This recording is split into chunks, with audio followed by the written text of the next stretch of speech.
Salvador becomes the first country to embrace Bitcoin. Okay, very good. So now all the Bitcoin or cryptocurrency enthusiasts, see, I told you, oh shit, it's going to become mainstream, blah, blah, blah, blah, blah, blah, blah, blah, blah. Okay. Let me give you my thoughts. Okay.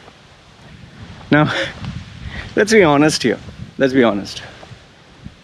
Before this news came out, did you even think of the name this country, El Salvador? Did you even think about it? Did you ever hear about it? Must have heard it in maybe some Mexican movie, or like Desperado or Antonio Banderas or Salma Hayek. Must have thought, okay, Salvador. Otherwise, you seriously knew about it? No. Nobody bothered. In fact, if I'm sure 100% challenge, you don't even know the name of the president. You only came to know after you found out this news. And in fact, if I ask you now what is the name, most of you will not remember. Even I don't remember. Why? Because this country is not important. The president is not important. The currency is not important. Nothing is important. The only reason it has become important now is because of this sensational news. In fact, if I ask you, what is the GDP of El Salvador? You don't know. What is the crime rate? You don't know. What are the problems? You don't know. Unemployment rate? You don't know. Business opportunities? Nothing. You know nothing. In fact, you don't even know your own country. Your own country, you have to check google.com. And you're talking about El Salvador. Now, let's forget all that. Are you aware of El Salvador's currency? What it was and why it ditched it for the dollar? Imagine a country that is so unstable, it got rid of its own currency. Its own currency. And I don't even know the name of that currency. It's that unimportant. And it embraced the dollar. Okay. On top of that, you have El Salvador that has to pay billions. It has to pay billions. And it has not. In fact, nobody is even mentioning this question. Why did El Salvador drop out of the corruption? There was this committee that they had with these international countries, so that everyone, all politicians, everything that happens in the banking industry could be checked. Speaking of banking, oh yeah. So why did they leave? And speaking of banking, 70% of the population doesn't have a bank account. So a population that doesn't have a bank account, you think they are going to manage cryptos? Okay. Let's assume that they do.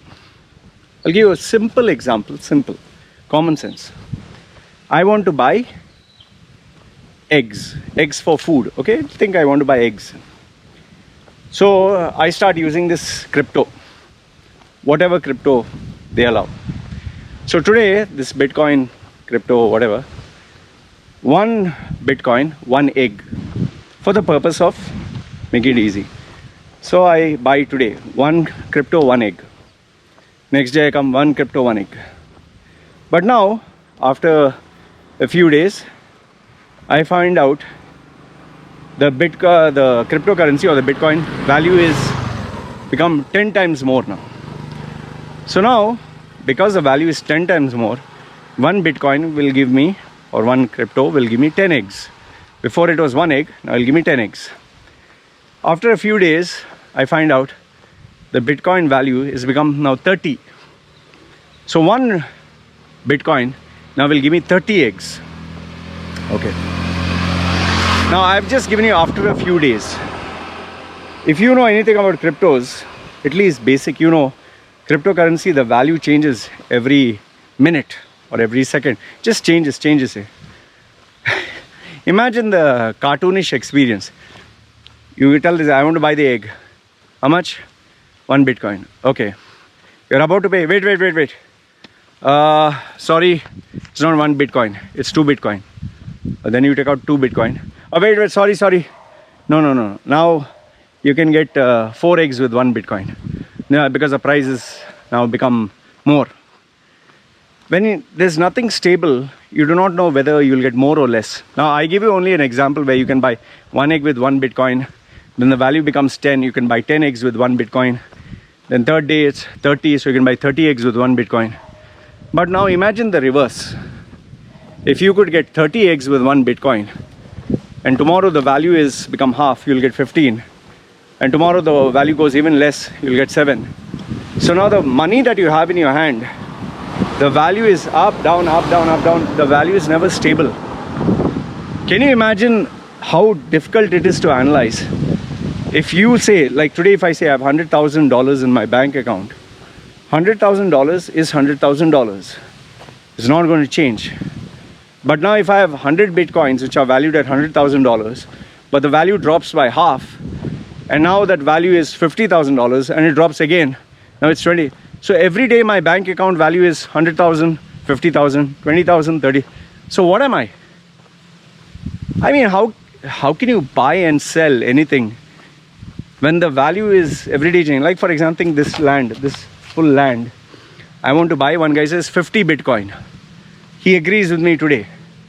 The price of the Bitcoin becomes double tomorrow. So if I pay him 50, now I'm paying him double. I can get 2 lands, this and this. So why should I pay him for one? So I'll say, no, I'll hold it. Sorry, I'm not interested to buy. But if the value goes half, then he will say, man, fuck you, man. Why should I buy your Bitcoin? There's half the value. See, when something is not stable now, you don't want to do business with that. Like for example, if you come to me today and say, Loy, I want your coaching, and I say it's $100. Tomorrow you come, you say, okay, Loy, give me 24 hours, let me keep the money ready. Tomorrow you come to me and say, Loy, I've got $100, let's start the coaching. I say, no man, today it's 200. Why? No, I'm sorry, the price is doubled. Okay. So you say, okay, and you go, you save another $100, you come to me. Third day I tell you, no, now it's $500, sorry. You'll be like, what the fuck is this?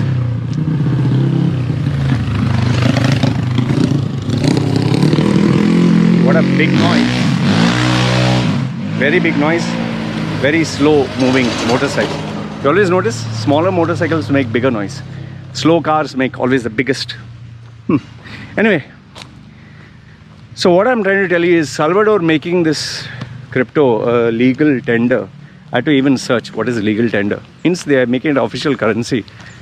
You know, how do you know the value? What value do you agree on? If I borrow, let's say $100,000 from you in exchange for Bitcoin, say 10, tomorrow it becomes half, then what? So what? You have to pay me more? Will you pay me more? Just a very simple thought I'll give you. The people who have invested in Bitcoin, today they purchase at $20,000, 1 Bitcoin. Suppose. You think they're waiting to sell it? Buy a pizza, like that guy, he bought a pizza for what? 10 Bitcoin or whatever, 4 Bitcoin. Today the value is around 400 million or something. You know? Just think. What a disaster that is. If you spend money and bought something only to find out, oh, today the value has become 10 times more, why did I buy? That's not the way a country will survive. The country borrows money from other countries. The country has to sell products, sell goods. Nobody is going to start buying and selling. You think China is going to agree and say, okay, fine, I'll take your Bitcoin or I'll pay you in Bitcoin? You think US is going to say, yeah, good, you dump the dollar, we'll pay you in Bitcoin? Which country? Tell me which country will agree, okay, we'll buy and sell Bitcoin. You will say, okay, they'll do it between themselves. What is a fixed rate? Can they agree on a fixed rate that irrespective if the market goes up or market goes down, they will agree on this fixed price? So even if it's 10 times more, here it'll be fixed. Do you think that will work? See, nobody has answers to all this. And how can you take a president who puts a cap the other way around? Seriously, tell me. He looks like a jackass. Problem with people, no? When you want to believe in something, you will convince people. That's why all these people who are talking, Bitcoin is going to go $500,000, one Bitcoin, $500,000. What 500,000? What are you drinking? What are you smoking, man? And who are the people who are promoting it?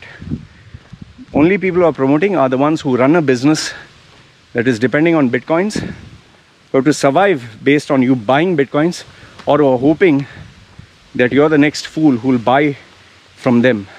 They bought it low and they sold it high, and you're the idiot. The people who bought it or put their money in at 60, thinking it'll go to 100, gone, right? You'll say, oh, you have to be smart. I'm sure you're the smartest cookie in the world right now. You put in $20,000. Okay, fine. How many times can you keep putting 20, 20, 20, 20? You'll run out of money, right? And then you have to sit and wait. Oh, when it'll go up. Oh, when it'll go up. And who knows? Tell me, who in the world knows what is the highest it'll go for a Bitcoin?